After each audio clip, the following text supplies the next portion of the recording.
महाभारत युद्ध में छल से मारे गए 5 योद्धा। हमारे धर्म ग्रंथों में महाभारत के युद्ध को धर्म और अधर्म के बीच लड़ा गया युद्ध बताया गया है। इस युद्ध में करोड़ों योद्धा ने अपनी जान गंवाई है। कुरुक्षेत्र में लड़े इस युद्ध की भयावहता का पता इस बात से भी चलता है कि महाभारत युद्ध के कारण ही आज भी कुरुक्षेत्र की मिट्टी का रंग लाल है। इस युद्ध में भाग लेने वाले कई ऐसे महारथी जिन्हें मारना आसान नहीं था, परंतु फिर भी वो मारे गए। इस पोस्ट में मैं महाभारत की ऐसी गाथा के बारे में बताऊंगी कि किस प्रकार पांडवों ने युद्ध जीतने के लिए छल कपट का सहारा लेकर ऐसे योद्धाओं का वध किया जिन्हें मारना किसी के लिए भी असंभव था। भीष्म पितामह। छल कपट से मारे गए योद्धाओं में सबसे पहले नाम आता है भीष्म पितामह का। कौरव और पांडवों के पितामह भीष्म महाभारत के युद्ध में भाग लेने वाले सबसे पराक्रमी और बुजुर्ग योद्धा थे। ऐसा कहा जाता है 18 दिनों तक चले इस युद्ध में भीष्म 10 दिनों तक पांडवों की विजय में बाधक बने रहे। महाभारत युद्ध में भीष्म को पराजित किए बिना पांडवों के लिए जीतना असंभव होता जा रहा था।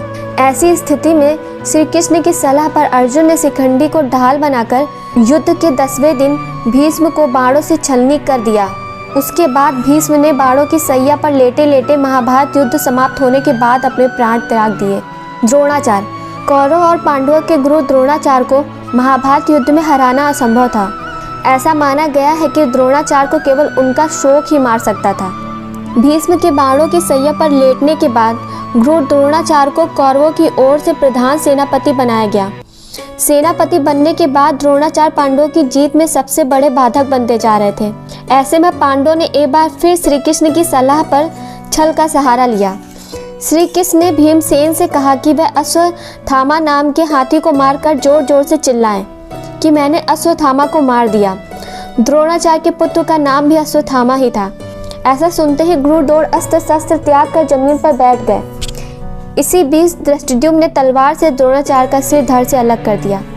जयद्रथ। अर्जुन के पुत्र अभिमन्यु को मारने वालों में दुर्योधन के बहनोई जयद्रथ का नाम भी शामिल था। जयद्रथ को अपने पुत्र का हत्यारा मानकर अर्जुन ने प्रतिज्ञा ली कि अगले दिन सूर्यास्त तक जयद्रथ को नहीं मार पाया तो आत्मदाह कर लूंगा। शाम होने वाली थी और अर्जुन के लिए जयद्रथ को मार पाना असंभव दिख रहा था। ऐसे में श्री कृष्ण ने अपनी माया से सूर्य को ढक दिया। इससे चारों ओर अंधेरा छा गया। यह देख जयद्रथ समेत कौरवों ने समझ लिया कि शाम हो गई और खुशी के मारे जयद्रथ अर्जुन के सामने आ गए। उसके बाद श्री कृष्ण की माया से आसमान में फिर से सूर्य की किरणें दिखने लगी और श्री कृष्ण का इशारा मिलते ही अर्जुन ने जयद्रथ का वध कर दिया। अंगराज कर्ण। अंगराज कर्ण को युद्ध में सीधे पराजित करना अर्जुन के बस की बात नहीं थी। ऐसे जब युद्ध करते समय कर्ण के रथ का पहिया जमीन में धंस गया और कर्ण अपने रथ का पहिया निकालने लगा, तब श्री कृष्ण ने अर्जुन से कहा कि यही मौका है जब तुम अंगराज कर्ण का वध कर सकते हो। श्री कृष्ण ने कहा कि मुझे पता है कि कर्ण ऐसा योद्धा है जिसे केवल छल से ही पराजित किया जा सकता है। ऐसे में मौका देखकर अर्जुन ने अंगराज कर्ण का वध कर दिया। दुर्योधन। महाभारत युद्ध के अंतिम योद्धा दुर्योधन का वध भी पांडवों ने छल पूर्वक ही किया था। महाभारत युद्ध के अंतिम दिन भीम और दुर्योधन में गदा युद्ध हुआ।